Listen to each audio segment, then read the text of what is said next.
प्रकार से अभी जो कोरोना काल में हमारे ऐसे बहुत सारे नौजवान, ऐसे बेरोजगार भाई जो अपनी प्रतियोगी परीक्षाओं में भाग नहीं ले पाए, समूह ग की परीक्षा में, समूह ख की परीक्षा में, उनके लिए हमने 1 साल आईसीयू में बढ़ोतरी की है, 1 साल आईसीयू में बढ़ाई है।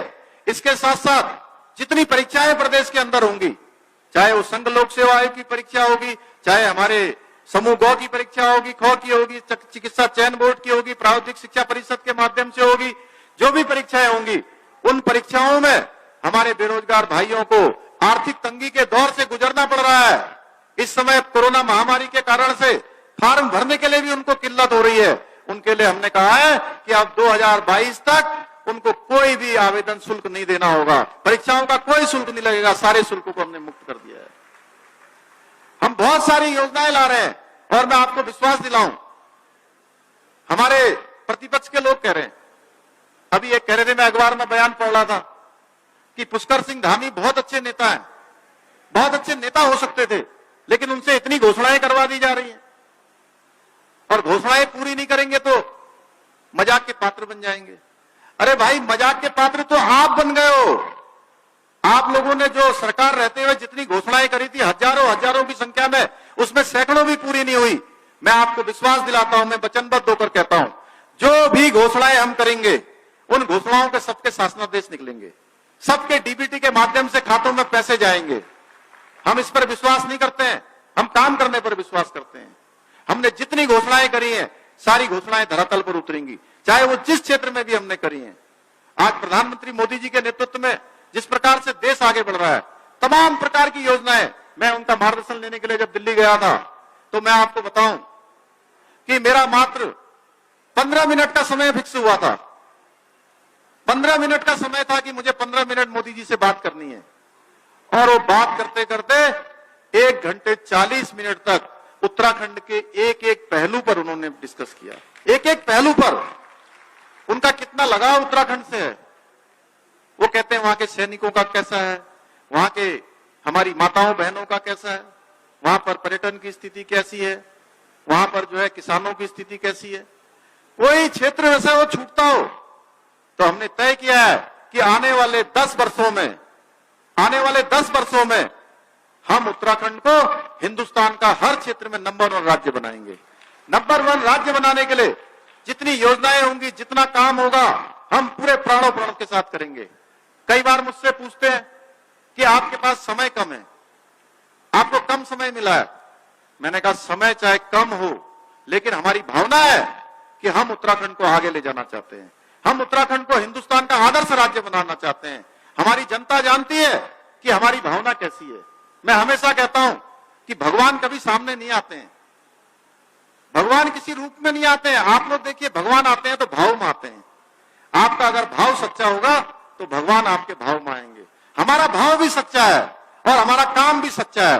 हम जो कहेंगे वो करेंगे। जितनी भी चीजें आपके सामने बोलेंगे, अगर कोई काम नहीं कर पा रहे तो उसके लिए भी हम आपसे कहेंगे कि नहीं, ये काम हम नहीं कर पाएंगे, ये काम संभव नहीं है। ऐसा नहीं करेंगे कि आप कहिएगा कि जो है यहाँ सर्वे ऑफ इंडिया में, इसमें जो है दिन में ही आसमान के तारे दिखा दो। ये काम हम नहीं कहेंगे। हम आपसे मुझसे कहेंगे तो मैं कहूंगा कि दिन में तारे दिखेंगे भी नहीं और तारे हम दिखा भी नहीं सकते हैं। ये वही कहते थे जो 2017 से पहले सरकार में थे। वो दिन में ही तारे दिखा देते थे। वो सर्वे ऑफ इंडिया को दिल्ली और बंबई बना देते थे, यानी लंदन नहीं बनाया उन्होंने, दिल्ली और बंबई बनाने का काम करते थे। आज उनका एजेंडा, जिनके बारे में अभी गणेश जोशी जी कह रहे थे, उनका एजेंडा केवल और केवल चुनाव है। वो यात्रा निकालते हैं, चुनाव के लिहाज से निकालते हैं। वो कोई संगठन का काम करते हैं, पार्टी में पदाधिकारियों को बनाते हैं, तो उनका एजेंडा केवल चुनाव है। चुनाव के अलावा कोई एजेंडा नहीं है। चुनाव के अलावा उनका कोई अपना आधार भी नहीं है। जो काम करेंगे केवल चुनाव को ध्यान में रखकर करेंगे। हमसे, मेरे से मीडिया के बंधु पूछते हैं कि आपका एजेंडा क्या है। हमने कहा है जिस एजेंडे को पूरे देश के अंदर नरेंद्र मोदी जी चला रहे हैं, उसी एजेंडे को उत्तराखंड के अंदर लागू करना हमारा एजेंडा है। विकास का एजेंडा लागू करना हमारा एजेंडा है। हमारा एजेंडा केवल चुनाव नहीं है। जब चुनाव आएगा तो हम चुनाव की बात करेंगे। हमारे गणेश जोशी जी के बारे में आप बताऊं मैं आपको, अब ये अगले 1 तारीख से 1 महीने की यात्रा में निकलने वाले हैं। 1 महीने की यात्रा में निकलेंगे पूरे उत्तराखंड में। अब आपको इनको रोज देखने की आदत हो गई है, आप इनको रोज देखते हैं। अब ये मंत्री हो गए हैं। ये मंत्री केवल मसूरी विधानसभा के नहीं है, आपके विधायक हैं, लेकिन ये मंत्री पूरे प्रदेश के हैं। ये और सैनिक कल्याण के मंत्री हैं। हमारा प्रदेश वीरों का प्रदेश है, सैनिकों का प्रदेश है, हमारे आंदोलनकारियों का प्रदेश है, हमारे शहीदों का प्रदेश है। तो उस प्रदेश के अंदर सैनिकों के सम्मान में जो यात्रा निकलने वाली है, जिस यात्रा में हमारे देश के प्रमुख नेता भी भाग लेंगे, हमारे शहीदों के परिजन भाग लेंगे, हमारी वीरांगनाएं भाग लेंगी, वीर नारियां भाग लेंगी, उन सबका जगह जगह पर सम्मान होगा।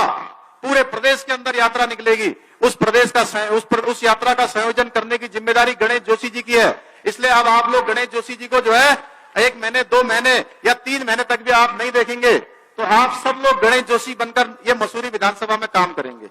बताइए करेंगे कि नहीं करेंगे? करेंगे ना? अरे जोर से बोलिए, करेंगे तभी तो जाएंगे, और ये जाएंगे तो लोगों का सम्मान करेंगे। तो मैं अभिभूत हूं, आज सब लोगों ने इतना स्नेह दिया, इतना आशीर्वाद दिया, और मैं भली भांति जानता हूं कि उत्तराखंड के हर क्षेत्र से मेरे को जानकारी है। क्योंकि आदरणीय नरेश जी हमारे महामंत्री होते थे, इनके सानिध्य में रहकर उत्तराखंड के एक एक कोने में मैं गया हूं, एक एक कोने के बारे में जानता हूं, एक एक जगह के बारे में जानता हूं, नौजवानों के बारे में, माताओं बहनों के बारे में इतनी मुझे सुविधा है कि मैं हर क्षेत्र के बारे में जानकारी रखता हूं। तो मैं आपसे बिल्कुल संकल्पबद्ध होकर कहना चाहता हूं कि हम जो है निश्चित रूप से उत्तराखंड शिक्षा के क्षेत्र में, चिकित्सा के क्षेत्र में, पर्यटन के क्षेत्र में, हर क्षेत्र में नंबर 1 का उत्तराखंड बनेगा। इस दिशा में हम काम कर रहे हैं। मैं हमारे युवा भाई बहुत सारे यहां पर नारे लगा रहे थे, जगह जगह पर स्वागत कर रहे थे। तो मैं युवाओं के लिए कहना चाहता हूं, किसी ने सच ही कहा है कि डूब कर भी हम उबरना जानते हैं, डूब कर भी हम उबरना जानते हैं, गिरकर भी हम संभलना जानते हैं, गिरकर भी हम संभलना जानते हैं। रोशनी इसलिए है अब तक चिरागों में, हम हवा का रुख बदलना जानते हैं, हम हवा का रुख बदलना जानते हैं। तो आज के अवसर पर मैं आप सभी का धन्यवाद करते हुए, और हमारे आदरणीय मंत्री गणेश जोशी जी द्वारा कुछ यहाँ के क्षेत्र की बहुत सारी वैसे घोषणाएं हैं इनकी, ये पूरा पन्ना दे रखा है, और कितनी तो ये करवा चुके हैं पहले। मसूरी का मतलब ये कोई भी नाली तक नहीं छोड़ते हैं, कहीं पर एक ईंट भी गुड़ी हो तो कोशिश करते हैं कि वो ईंट भी इनकी जो है उसी दिन लगनी चाहिए, या उसमें जो है सरकार का पैसा आना चाहिए। तो मैं वार्ड नंबर 5 धौरण खास, ward 7 Jakhan, ward 8 Salawala, ward number 9 और आरनगर, वार्ड 10 डोभाल वाला, वार्ड 11 विजय कॉलोनी सहित बिलासपुर, कांडली, जैतनवाला एवं मनसदा वाला में सड़कों का पुनर्निर्माण एवं सुदृढ़ीकरण का कार्य किया जाएगा, इसकी घोषणा करता हूं। विजय कॉलोनी, पथरिया पीर, नीलकंठ विहार, इंदिरा कॉलोनी, चुक्खू वाला क्षेत्र में सिविल लाइन निर्माण कार्य किया जाएगा। सिंगली, हल्दूवाला, संतला देवी, भितरली एवं मनसदा वाला में झील का निर्माण कार्य किया जाएगा। वार्ड नंबर 8 सालावाला में न्यू कैंट रोड से सालावाला की ओर जाने वाले मार्ग का पुल का निर्माण किया जाएगा। ग्राम पंचायत रिखोली में 16 गांवों में विद्युतीकरण का कार्य किया जाएगा। सोरान स्वजल क्षेत्र के अंतर्गत 5 किलोमीटर आंतरिक सीसी सड़कों एवं पुस्तों का निर्माण कार्य किया जाएगा। ग्राम पंचायत चामासारी में पशु सेवा केंद्र बनाया जाएगा। ग्राम पंचायत चामासारी के तलियानीगाड़ गांव हेतु राजपुर टोल से सिमियाना तक 4 किलोमीटर सड़क निर्माण कार्य किया जाएगा। ग्राम पंचायत सेरा गांव के अंतर्गत सिलकोटी में पुल निर्माण कार्य किया जाएगा। ग्राम पंचायत सरोना के छोटी छमरोली से डोमकोट तक 4 किलोमीटर सड़क का निर्माण कार्य किया जाएगा। ग्राम पंचायत सिल्ला के अंतर्गत सेरा सिल्ला डबरानागढ़ तक पीएमजीएसवाई के माध्यम से 10 किलोमीटर सड़क का निर्माण कार्य किया जाएगा। नाबार्ड के माध्यम से ग्राम पंचायत सिल्ला के सेरा, भूमिसरो, काड़द, काड़ीगाड़ आदि क्षेत्रों में बाढ़ सुरक्षा कार्य किया जाएगा। नाबार्ड के माध्यम से सहजधारा नहर के अंतर्गत भूमिगत भाग में आरसीसी पाइपलाइन बिछाने का निर्माण कार्य किया जाएगा। जिला पंचायत चंद्रोटी में 5 किलोमीटर आंतरिक सड़कों एवं पुस्तों का निर्माण किया जाएगा।